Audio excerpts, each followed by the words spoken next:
میں ان جوانوں بچوں کے دہن میں ایک جواب دے رہا ہوں. اگر آپ سے کوئی کہنا کہ آپ نبی کے بعد سب سے افضل علی کو کیوں مانتے ہیں، تو آپ یہ جواب دیں کہ وہی دلیل ہمارے پاس ہے جو فرشتوں پر آدم کو افضل ماننے کی ہے، علم کی وجہ سے. ہم مولا علی کو علم کی وجہ سے سب سے افضل مانتے ہیں. بڑے ہی اطمینان کے ساتھ اعلان کر رہے ہیں کہ کوئی ایک مثال بتاؤ کہ علی مولا نے نبی کے علاوہ کسی سے مسئلہ پوچھا ہو. ہم 50 مثالیں بتائیں گے کہ کس کس نے علی سے کیا کیا مسئلہ پوچھا ہے. اچھا، مشکل ہماری یہ ہے کہ بہت ہی واضح عقیدہ رکھتے ہیں مگر اس کو سمجھانے میں کبھی کبھی ماحول کی دقت ہے. کسی سے مولا علی نے کوئی مسئلہ نہیں پوچھا. یہ جو فرمان ہے نا مولا علی کا، من علمنی حرفا فقط سیرنی عبدا، یہ علی مولا کا فرمان ہے. جس نے مجھے ایک حرف سکھایا اس نے مجھے اپنا غلام بنا لیا.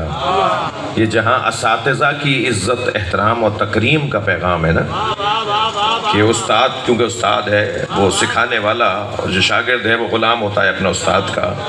جہاں یہ استادوں کی عزت بڑھانے کے لیے ہے، من علمنی حرفا فقط سیرنی عبدا، جس نے مجھے ایک حرف پڑھایا اس نے مجھے اپنا غلام بنا لیا.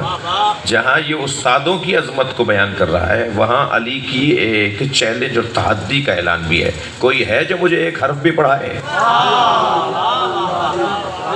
میں علی اس کا غلام ہونے کو تیار ہوں. مولا علی کا نام علی اس لیے کہ آپ علم میں سب سے بلند. تعجب ہوتا ہے،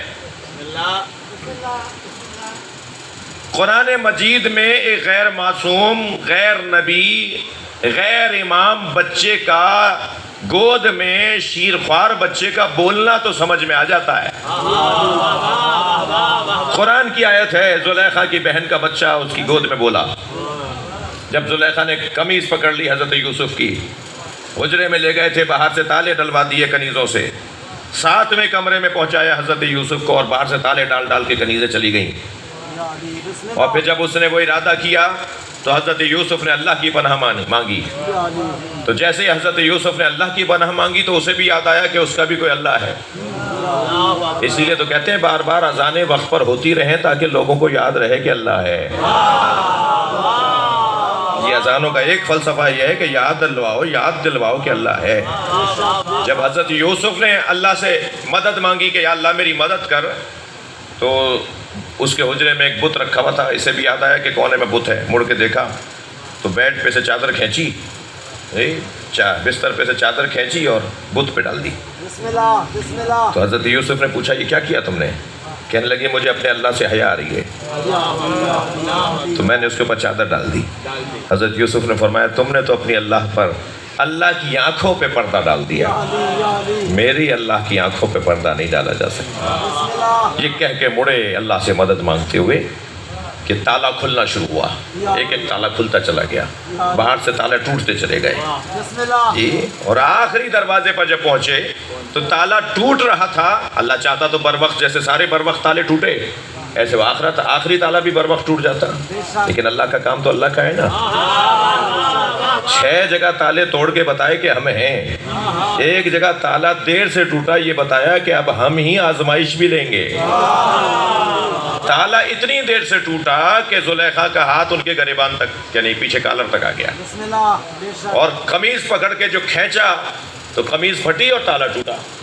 سامنے عزیز مصر کھڑا تھا، بادشاہ مصر، زلیخا کا شوہر. تو وہ کہنے لگا یہ کیا ہو رہا ہے؟ تو فوراً اس نے اپنا رنگ بدلا گرگٹ کی طرح. خطرناک ہوتی ہیں یہ. کہنے لگی کہ یہ میرے حجرے میں حملہ کرنے آیا تھا.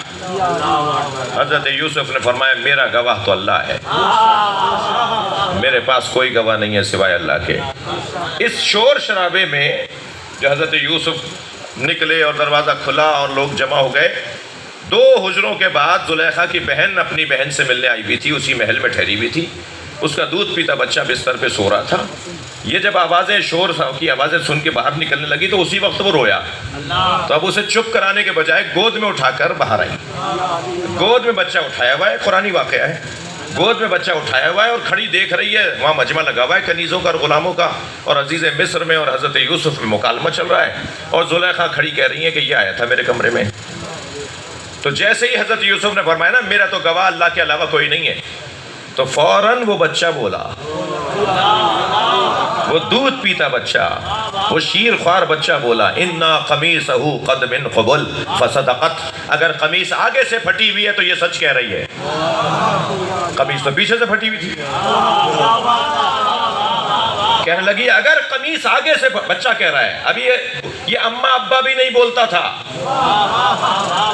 یہ اماں ابا بھی نہیں بولتا تھا، اتنا فصیح زبان میں بولا، اور نہ صرف بولا، اتنی معقول بات کی کہ اگر قمیص آگے سے پھٹی ہے تو یہ سچ کہہ رہی ہے، اور اگر قمیص پیچھے سے پھٹی ہے تو یوسف سچ کہہ رہا ہے۔ جیسے ہی اس بچے نے یہ بات کی تو ایک مرتبہ کلیئر واضح ہو گیا کہ کون حق پر ہے کون بے گناہ ہے۔ میرا کہنا یہ ہے کہ ایک غیر معصوم غیر نبی بچے کا بولنا تمہیں سمجھ میں آتا ہے، اور نبی کی گود میں علی کا بولنا کہ تورات سناؤں، زبور سناؤں، انجیل سناؤں، قرآن سناؤں، سمجھ میں نہیں آتا؟